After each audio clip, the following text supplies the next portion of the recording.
John Locke, the father of liberalism.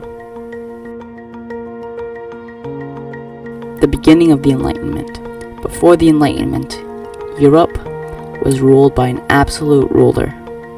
This means he had all the power in the country, leaving the citizens politically powerless. They believed their power was given to them by God.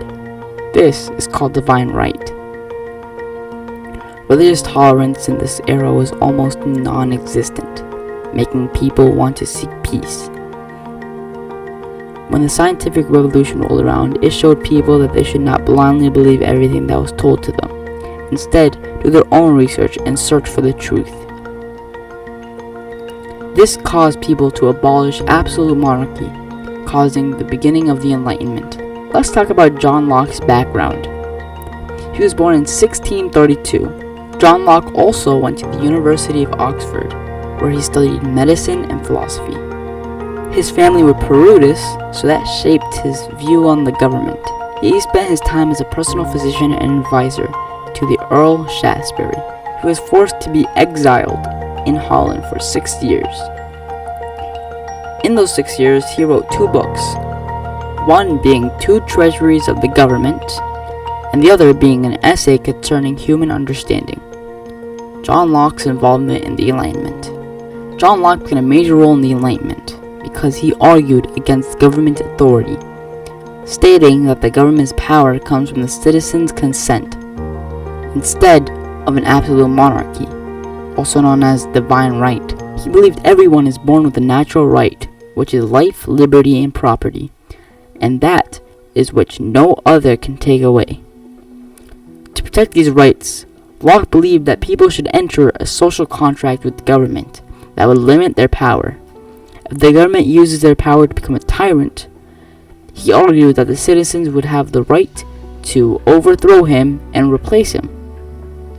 His ideas and beliefs influenced the founding fathers and was the foundation of the Declaration of Independence. Let's talk about some of John Locke's quotes and his direct statements.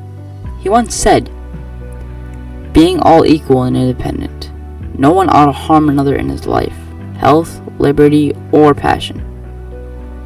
He also stated, "The end of law is not to abolish or restrain, but to preserve and enlarge freedom." He explains the meaning and purpose of the social contract and the government. He believes the law should not be a way for the king to control people. Instead, he believes it should be used to protect people's rights. Now, what is John Locke's influence to the government? John Locke influenced the government by inspiring the United States Declaration of Independence. It expands on the belief of natural rights, where Locke believes it is the right every individual has when they are born, which are the right to life, liberty, and property. This was later adapted to life, liberty, and pursuit of happiness. His writings also shaped the United States Constitution by emphasizing that the government's power must be limited. Locke's work walked so the United States government could run, proving that his ideas inspired the foundation of our nation. But what is John Locke's connection to today? John Locke's beliefs are deeply embedded into our society and our government. Whether it's voting rights or property laws, although some beliefs are well into our social system, some aren't in our grasp yet, like religious tolerance. We have all seen the huge protests like on the streets and on the sidewalk, or even like on Facebook, YouTube, TikTok. You see them everywhere. Locke's views on religious tolerance continue to be challenged in court. For example, religious freedom and its conflict with general law. Locke's philosophy protects us by allowing us to have our own beliefs.